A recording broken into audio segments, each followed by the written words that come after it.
a helicopter designed to defy death. Twin rotors stacked above titanium armor, ejection seats blasting pilots to safety.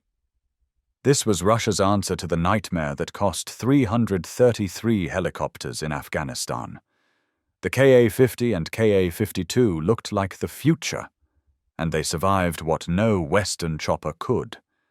But as missiles evolved and battlefields changed, that radical design exposed a shocking new vulnerability.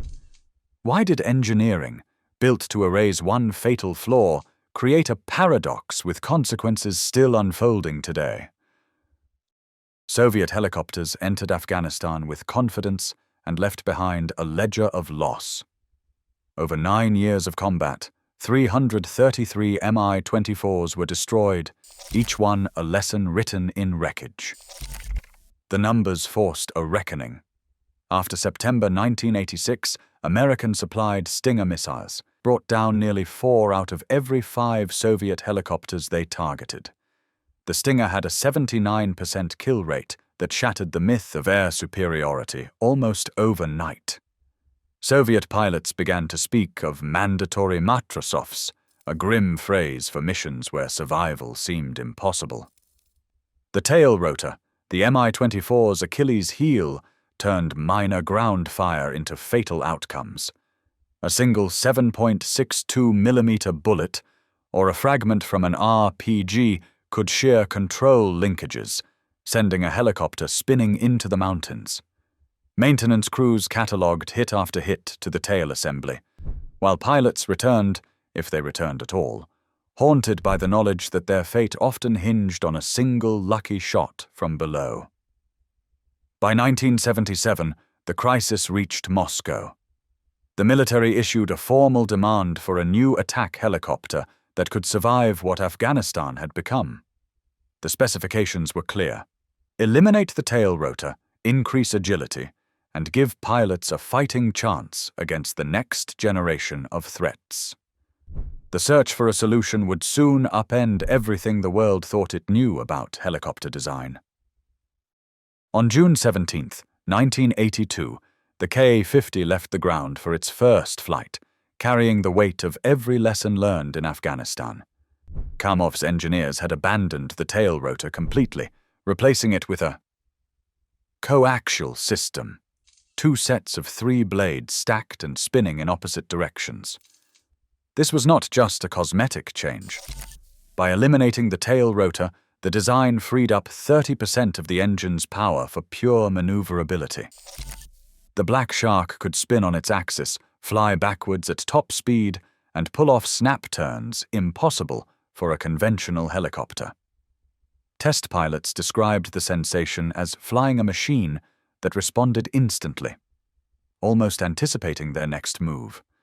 Survival was not just about agility. The cockpit was a titanium shell rated to stop 12.7mm armor-piercing rounds and fragments from 23mm shells. But the most radical feature sat right above the pilot's head, the K-37-800 ejection seat. If disaster struck, explosive bolts would shear all 6 rotor blades in less than half a second. Just 0.15 seconds later, the seat's rocket motor would fire, blasting the pilot clear, even at 0 altitude and speeds up to 400 kilometers per hour. No other attack helicopter in the world offered a way out like this. On its stub wings, the Ka-50 carried the Vichar anti-tank missile. Guided by a laser beam and able to strike targets up to 8 kilometers away, well beyond the reach of most ground-based threats of its era. Each of these choices reflected a single purpose: give the pilot every possible advantage to survive the next ambush, the next missile, the next war. January 1995, Grozny. The Ka-50 faced its first real test in the chaos of urban warfare. A single prototype, flown by an evaluation pilot, was sent into the city for 3 combat sorties. Each mission brought a barrage of small arms, and rocket-propelled grenade fire from all directions. When the helicopter returned to base, crews counted up to 15 fresh impact marks, some on the composite rotor blades, others gouged into the titanium cockpit armor. The protection worked. Not a single critical system failed, and the pilot stepped out unscathed. But survival had come at a cost no engineer could measure in steel or composites.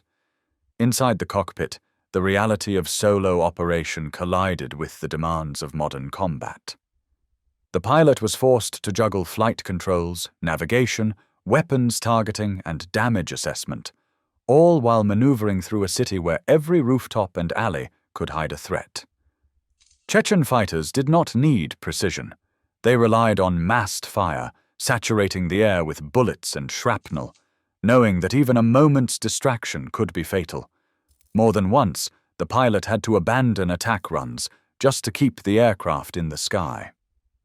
Post-mission debriefs laid the problem bare. The Ka-50's technology had delivered on protection and agility, but no amount of automation could lighten the mental load under fire. In 1996, after reviewing the Grozny trials, the Russian military's evaluation board made a blunt decision. The single-pilot concept was unworkable in real combat. The next generation would require 2 sets of eyes and hands. The Ka project was set in motion. The Ka-52 Alligator began as a direct response to the lessons of Chechnya. In 1997, Kamov's engineers set aside the single-seat cockpit and introduced a side-by-side arrangement, pairing pilot and weapons officer for the first time in a Russian attack helicopter. This configuration allowed both crew members to share the burden of navigation, targeting, and threat detection, tasks that had overwhelmed a lone pilot in urban combat. The Ka-52's most distinctive feature soon took shape above the rotors, a mast-mounted radar disc. Perched above the main hub, the sensor enabled the helicopter to scan for targets while remaining hidden behind hills or tree lines, exposing only the radar to enemy observation. The design preserved the coaxial rotor system and ejection seats, and it integrated advanced avionics and a digital flight control suite to support coordinated crew operations. Operational milestones followed quickly.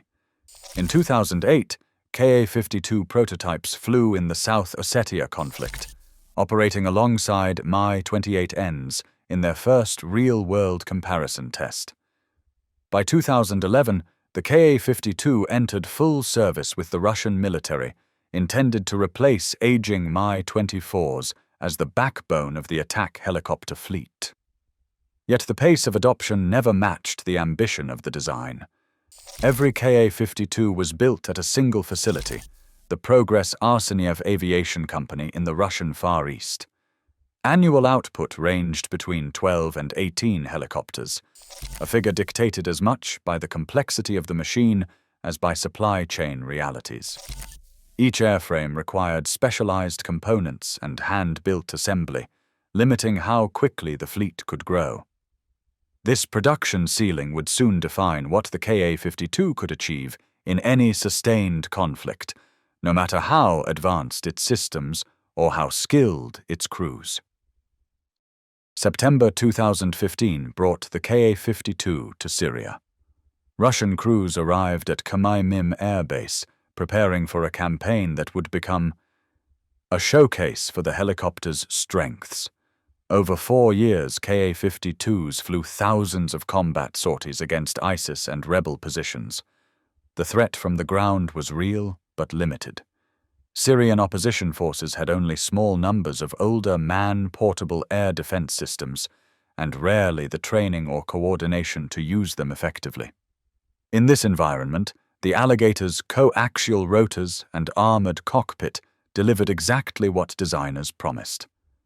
Pilots executed low-level attack runs, knife-edge turns at 50 meters, even flying backwards to keep targets in sight without suffering a single combat loss. The ejection seat, so often discussed in theory, was never needed. For ground crews and operators, the helicopter seemed nearly invulnerable. Russian commanders pointed to Syria as proof. The Ka-52 was not just innovative, but unstoppable in real-world combat. Yet every mission was flown in skies where the most dangerous threats of modern warfare were absent. Peer conflict stripped away the illusion of invulnerability. Ka-52s operating against advanced air defense networks faced a new reality. Modern man-pads like the Starstreak, firing tungsten darts at supersonic speed, could slice through both rotor discs before explosive bolts had a chance to clear the blades.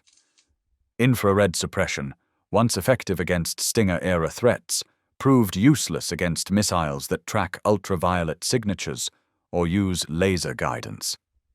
Loss records from recent high-intensity operations showed a hit rate between 18 and 22%, nearly 1 in 5 helicopters struck by shoulder-fired missiles. The ejection seat, a marvel of engineering, added 350 kilograms to each airframe, weight that could have armored the cockpit further or extended range. But even this escape system offered little comfort. Pilots ejecting over hostile territory faced near certain capture. The economics were even starker. A fully equipped Ka-52 with sensors and avionics represented a $41 million investment. Each loss often came at the hands of an $80,000 missile, a cost exchange of 200 to 1. Meanwhile, production at Arseniev peaked at just 18 helicopters per year. Within 2 years of sustained combat, half the operational fleet could be sidelined by attrition and maintenance delays. The same features that once promised dominance now threatened the program's future, exposing a paradox at the heart of Kamov's radical design. Today, the Ka-52 faces $80,000 missiles that can down a $16 million helicopter in seconds, a cost ratio shaping the future of air warfare. As technology accelerates, battlefield innovation still collides with brutal reality. The next revolution in military aviation may demand even bolder questions and far harder answers.